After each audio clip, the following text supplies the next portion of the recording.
Well, hello. Welcome back to another video on my Talk Walks series, and just wanted to take you up to a very beautiful park in central Connecticut on a fall afternoon, and just wanted to talk about a few things and give you some beautiful views of a New England fall. We're only a few days away from the very controversial and unusual presidential election cycle. I know that there's been a lot of buildup around this. Let me extend up so you can see at a higher level this area.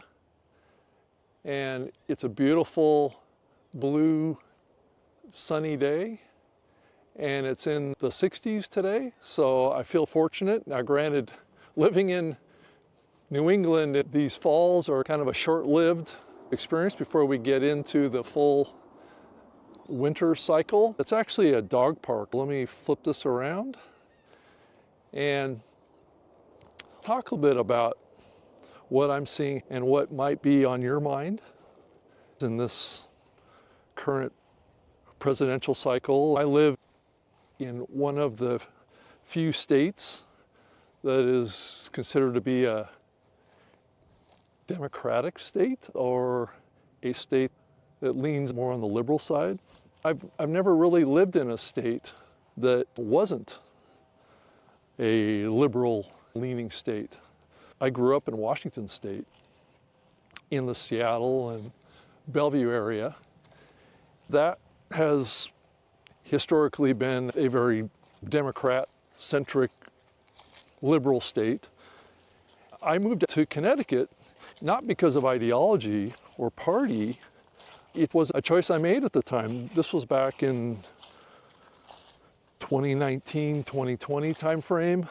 Actually, I think it was a little later than that, but back in those days, I didn't really think about politics, right? I didn't think about that maybe there's some impact from being in a certain state, right? Living in a state that's seen differently than other states. Let's contrast that with Texas, or more the central or the middle of the country states, which tends to be very conservative, right? So you have this kind of political divide and tension. I think when you live your whole life in one of these states, at least when I grew up, I was born in the early 60s, those kind of issues weren't really top of mind. I didn't really even think about that I lived in a Democrat-dominant state. I'm not sure that most anybody else did either. It's really kind of an interesting time that we're in, where there's so many elements of people's perception around division and how that is really having an impact on people's emotions and how they think of themselves. I've been challenged as I think about these issues and what it means to be a Democrat, what it means to be a Republican or a Trump. I do wonder if politics is coming into all of our lives. Why is everything top of mind around politics, right? Everything is being associated with politics these days. And it really makes you ponder why that's happening now. I've been doing a lot of research and trying to understand as much as I can why this is happening, and also diving into each of the political parties, the Democrats and the Republicans. In most of my life, I didn't really think about this stuff. I thought about it every time we had to choose a new president. I've been through the election cycle many times. I've never felt so much division, angst, fear, and anxiety about one side winning over the other. So much inflamed language and accusing each other of having evil intent, not really having a more unified thought process about what it means to be an American and what to have some national pride and honor, and having values that have been with us my whole life. And why is it changing? Why is there so much focus on race? Why is there so much focus on gender? Why is there so much focus on these elements that are clearly dividing us based on moral and ethics and kind of perceptions that people have about differences? It doesn't feel quite right that we are focusing so much on those issues now. I'm just not understanding where this is coming from to some degree, even though I've really dived into it. I've really listened to what the Democrats have to say, listened to what the Republicans have to say, and that even includes Donald Trump.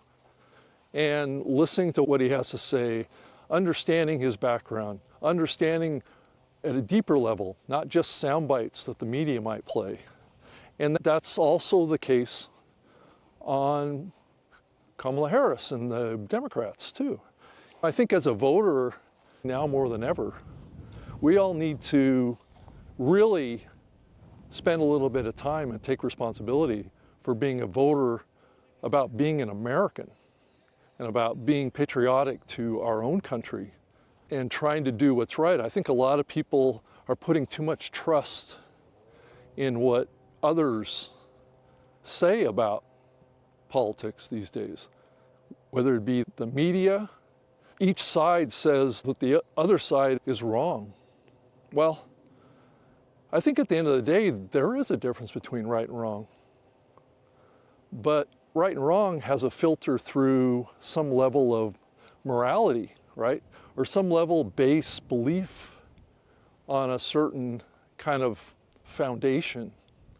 And it feels like we're losing a common foundation in this country. So as we think about the election coming up, maybe it is time to step back and reassess this contrast between what's termed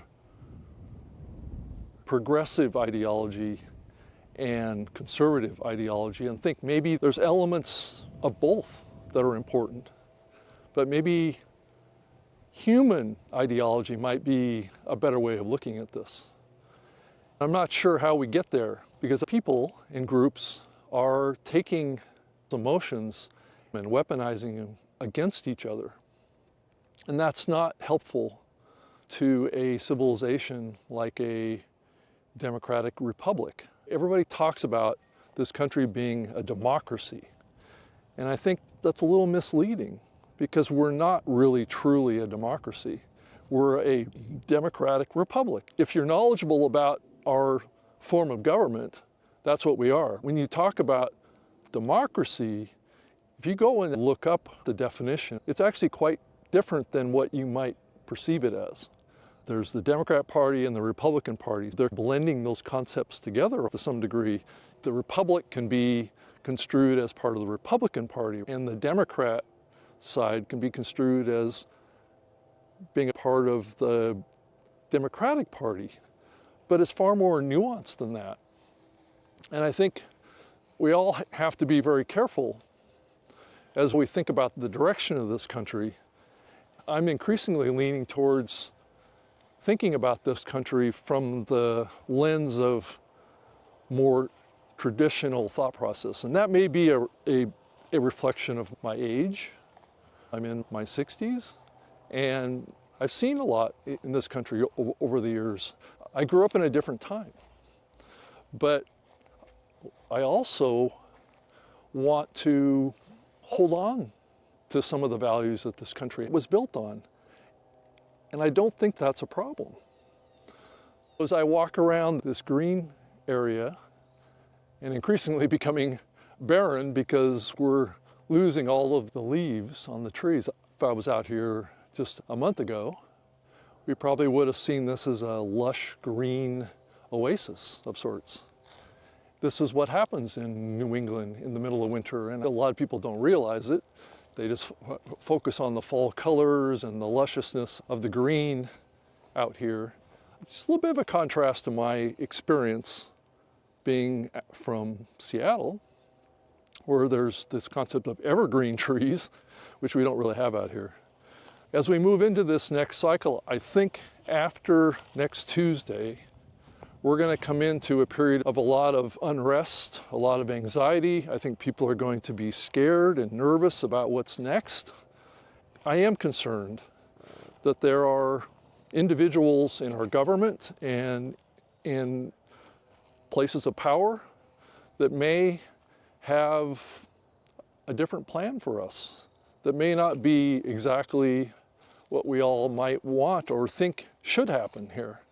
I hope we don't see purposeful unrest initiated by either side if one side or the other loses the election.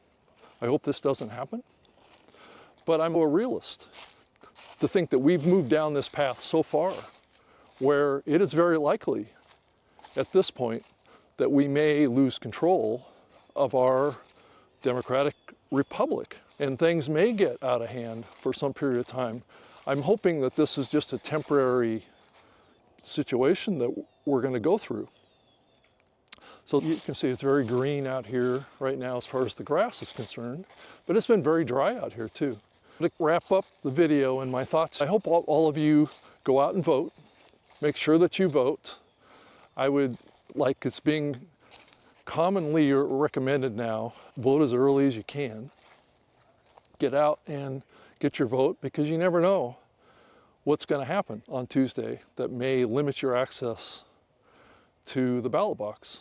I think that level of uncertainty is probably fairly valid. So vote early if you can. If you can't, then be there. You may face lines that you have to be very patient to get through to get to the ballot box, but it's very important. No matter what side of this issue is that the American people need to pay attention to what's going on and tell our government what we want, what the people want. This is our only chance.